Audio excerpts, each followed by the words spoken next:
வணக்கங்க, என் பேர் ரமேஷ். நான் ஒரு பிடெக் கெமிக்கல் இன்ஜினியரிங் பட்டதாரி. ஒரு கம்பெனியில் கெமிக்கல் இன்ஜினியராக வேலை பார்த்துட்டு இருந்தேன். நான் ரொம்ப முக்கியமான ஒரு விஷயம் சொல்ல போகிறேன். தயவு செஞ்சு இதை ஒரு 5 நிமிஷம் காது கொடுத்து கேளுங்க. கேட்டுட்டு எல்லாருக்கும் ஃபார்வர்ட் பண்ணுங்க. தயவு செஞ்சு இதை இக்னோர் பண்ணிடாதீங்க. நான் ஒரு அடிப்படையில் ஒரு விவசாய குடும்பத்தை சேர்ந்தவன். எங்கள் குடும்பத்தில் நான் தான் முதல் பட்டதாரி. அதை நினச்சி நான் ரொம்ப பெருமைப்பட்டிருக்கேன். ஆனால் இன்னைக்கு நான் பார்க்குற வேலையை நினச்சி நான் ரொம்ப வேதனைப்படுறேன் இந்த படிப்பை நினச்சி.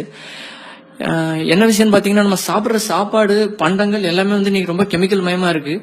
2-3 நாளைக்கு முன்னாடி நான் ஃபேஸ்புக்கில் ஒரு பதிவு பார்த்தேன். அதில் போட்டிருந்தாங்க, இந்த மாதிரி சாக்லேட்டுக்கும் ஐஸ்கிரீமுக்கும் அடிமையான கடைசி தலைமுறை நம்ம தலைமுறையா இருக்கட்டும் அப்படின்னு போட்டிருந்தாங்க.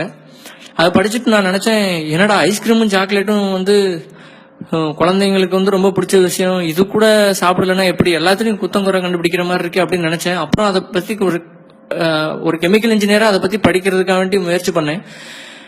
நான் வேலை செய்யற கம்பெனிலேயும் சில தப்புகள்லாம் நடக்குது. அது என்னன்னு நான் சொல்றேன். முதல்ல இந்த குழந்தைங்க மிட்டாயை ரொம்ப விரும்பி சாப்பிட்றாங்க. இந்த ₹1 ₹2 சாக்லேட் ஐட்டம், அப்புறம் இந்த டைரி மில்க், அப்புறம் இந்த நிறைய சாக்லேட் ஐட்டம்லாம் சாப்பிட்றாங்க. அப்புறம் இந்த ஜூஸ், நிறைய இந்த பாட்டில் அடைச்சு வர்ற juice, mango juice, Coca Cola, இந்த மாதிரி ட்ரிங்க்ஸ், கோலா, இந்த மாதிரி பானங்கள்லாம் குடிக்கிறாங்க. அது எல்லாமே ஒண்ணு கூட ஒரிஜினல் இல்லைங்க. எல்லாமே ரொம்ப மோசமான கெமிக்கல்களால செய்யப்படுது. இது நீங்க நிறைய ஃபார்வர்ட் மெசேஜை கேட்டிருப்பீங்க. இருந்தாலும் கொஞ்சம் பொறுமையா கேளுங்க. முதல்ல இந்த மிட்டாய்கள், ₹1 ₹2 மிட்டாய்லாம் இந்த ஸ்ட்ராபெர்ரி, மேங்கோ, இந்த மாதிரி ஃபிளேவர் வருதுங்க.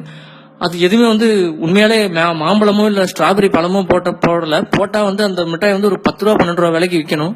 ஏன்னா ஸ்ட்ராபெரியோடைய விலை அந்த மாதிரி. ஆனா அதுக்கு பதிலாக என்ன பண்றாங்க அப்படின்னு பாத்தீங்கன்னா, இந்த கிளைசிடேல், டைமெத்தில் பாலிசிலாக்சன் அப்படின்னு சில கெமிக்கல்லாம் இருக்கு. அந்த மாதிரி கெமிக்கல்கள் யூஸ் பண்றாங்க. அதுக்கப்புறம் இந்த பீவர்னு ஒரு மிருகம் இருக்கு. அந்த விலங்குடைய சிறுநீர் பை, அந்த பையில இருந்து எடுக்கப்படுற ஒரு மோசமான ஒரு கெமிக்கல். அந்த கெமிக்கல் மூலமா எடுத்து அதை கெஸ்டோரியம் அப்படின்னு பேரு.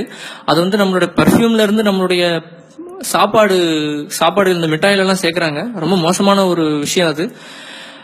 அதுக்கப்புறம் ரெண்டாவது பாத்தீங்கன்னா, இந்த நீங்க இந்த இப்போ இந்த நிறைய ஃப்ரைடு சிக்கன் அப்படின்னு நிறைய கடை வந்திருக்கு. அந்த சிக்கன் கடையில பாத்தீங்கன்னா, இந்த நக்கெட், சிக்கன் நக்கெட் அப்படின்னு சொல்றாங்க, சின்ன சின்ன சிக்கன் பீஸ். அதுல பாத்தீங்கன்னா ரொம்ப மோசமான ஒரு கெமிக்கல், டெர்ஷரி புட்டைல் ஹைட்ரோகுயினோன், TBHQ அப்படின்னு சொல்லுவாங்க. நீங்க கூகுள்ல பாத்தீங்கன்னா தெரியும், பூட்டேன் அப்படின்னு சொல்லுவாங்க. அந்த கெமிக்கலை அது உபயோகிச்சு அதை இது பண்றாங்க. ஏன்னா அது பெட்ரோலியம்ல இருந்து கொண்டு வர ஒரு கெமிக்கல்.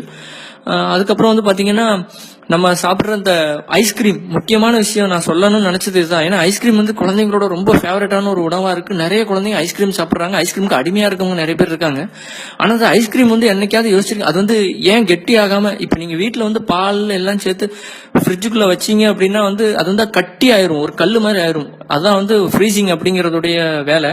ஆனா அந்த ஐஸ்கிரீம் எப்பவும் என்னதான் -டிகிரில இருந்தாலும் அது மாவா வருது. அது ஏன்னு யாராவது யோசிச்சிருக்கோமா? அதுக்கு காரணம் அதுல சேர்க்கப்படுற ப்ரொபிலின் கிளைகால் அப்படிங்கிற ஒரு கெமிக்கல். அந்த கெமிக்கல் எதுல இருக்குன்னு பாத்தீங்கன்னா, அதோட இன்னொரு ஃபார்ம் எத்திலின் கிளைகால் அப்படின்னு பேரு. அது இந்த கார்ல இருக்க ரேடியேட்டர்ல யூஸ் பண்ணுவாங்க. எதுக்கு அப்படின்னா, உறைஞ்சு போயிடக்கூடாது தண்ணி அப்படிங்கறதுக்காக யூஸ் பண்ணுவாங்க. அதே கெமிக்கலை 1%, 100 கிராமுக்கு 1 கிராம்ங்கிற விதம் ஐஸ்கிரீம்ல கலக்குறாங்க. அப்படி கலக்குறதுனாலதான் ஐஸ்கிரீம் மாவா இருக்கு. எப்பவுமே ஐஸ்கிரீம் நமக்கான உணவு கிடையாது. தயவு செஞ்சு உங்க குழந்தைகளுக்கு இந்த ஐஸ்கிரீம்ங்கிறது வாங்கி கொடுக்காதீங்க. அதுக்கப்புறம் பாத்தீங்கன்னா, இந்த வெண்ணிலா அப்படிங்கிறாங்க. இந்த வெண்ணிலா பிளேவர் அது எல்லாருக்கும் பிடிக்கும். அது ஒரு டேஸ்ட்.